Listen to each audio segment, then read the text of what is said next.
I love the Feast of Dorset because it really is about Dorset. They've got so much going on here. I mean, just walking around, they've got beekeeping, they've got someone talking about apple orchards, they've got gardeners talking about, vegetables. It's not just local producers and demonstrations. It's not just for foodies. It's for families or kids, so it's a great day out. It's got a really nice vibe and everyone comments about that. You're always aware that there's things happening. There's foraging going on. There's always something to do, lots of activities.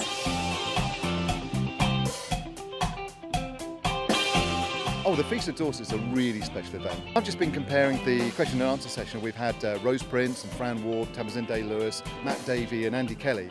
5 really, really interesting people from the food industry. That's the sort of thing that you get here that you kind of don't get in other places. People really like to browse and they actually really like to talk to the exhibitors. And we get the chance to actually talk to them back and explain about what it is that we do. It's not as frenetic as some other festivals can be. Well, I've never come across the Feast of Dorset until about 4 months ago, and I am so impressed, I have to say. And the passion that people in Dorset have about their food. I think it has a slight taste of a festival, not just a food festival. It almost has a little touch of Glastonbury. There's a little happy, sparkly air about it. It's all rather imaginative. I love those tulips over there, and the grounds make it very special. It's not just a field that's been plonked in, or it's around a town. It's around this historic house. I think it's a very beautiful festival. A lot of festivals have become very corporate and they have very large, ugly tents and a lot of lorries and noise. And it is what a festival should be. It's a sort of celebration as opposed to just a chance to eke as much money out of paying punters as they possibly can. And it has the right sort of crowd, and the weather's always beautiful for some extraordinary reason.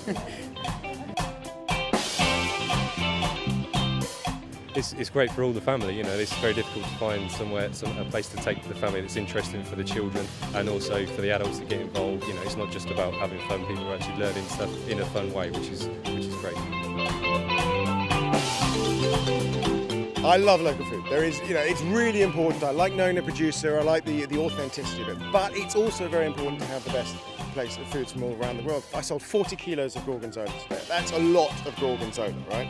That's what I love about this particular festival. It supports the local, but it also says quality counts, pleasure counts, treats count. And this particular food festival represents the best, not only foods, but people who collect food and provide the producers.